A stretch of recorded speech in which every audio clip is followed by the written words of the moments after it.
about 50 kilometers north of Arese, actually on Lake Como at the famous Ville d'Este, a very special classic car meetings take place, the Concorso d'Eleganza.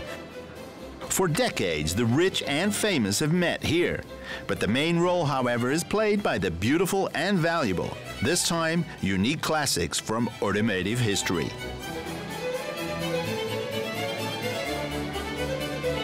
Proud owners present their vehicles from 9 long-forgotten decades. The vintage cars are divided into 9 classes. They bear illustrious names, such as the art of streamlining, graceful open-air style, or heroes of Le Mans. Many cars have come to Italy by air, like this Chrysler Town & Country. This car was originally owned by Warner Brothers Studio in California. I'm the 3rd owner of the car after that, and they used it in Our Gang comedy and also in the Charlie Chan movies of that period in the 1940s. They were very popular at that period, and so in that movie, the number 2 son was driving this car. A very different story, far removed from the pomp and circumstance, is this Tatra 87. About 6 years ago, I was at the Retromobile in Paris. And then a man told me there was an absolute scrap car was standing at the French-Belgian border. So I went there, and it was really scrap. But I really wanted to have it. Koprivnici, where the former Tatra factory once stood, is now a small repair workshop. And together we returned the car to its present condition.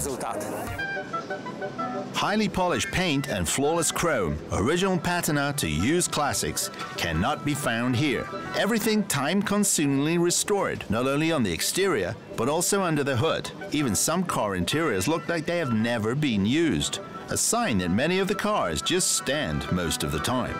I think I have 17 miles on it since 1981. I mean, I drive it. It gets here from the garage here. Here are cars that never move, always only standing models. But they do exist, courageous drivers of vintage cars that take their darlings out regularly, like this 1922 Rolls-Royce Silver Ghost, the oldest car on the area.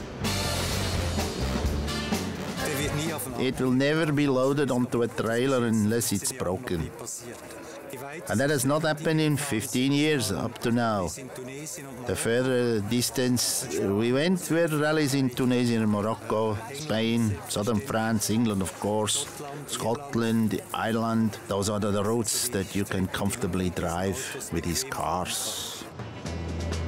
A Rolls-Royce was always built for eternity.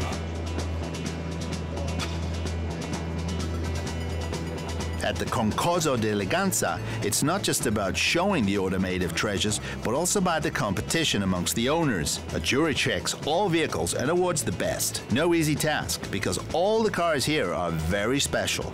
Accordingly, the criteria are very stringent. Very important, the authentic condition. Those who don't get a certificate may nevertheless feel honored to have been there at all, because not everyone gets permission to park their vintage car here. The most important entrance card is a corresponding fever classification of the Fédération Internationale Véhicules Anciens. They grade cars, and when you have the proper classification, you're eligible to participate. Then the entrants are judged by the selecting committee when it's time. There it can happen that you have a fantastic vehicle, for example, but that it just doesn't fit into the existing classes for this year. So we will unfortunately have to disappoint you and say maybe next year. And after this entire process, the 52 selectees are then informed and then come here. This means that the Concorso d'Eleganza Ville d'Este is always good for surprises. And who knows, maybe somewhere, forgotten under straw and hay, is one of the next winners on Lake Como.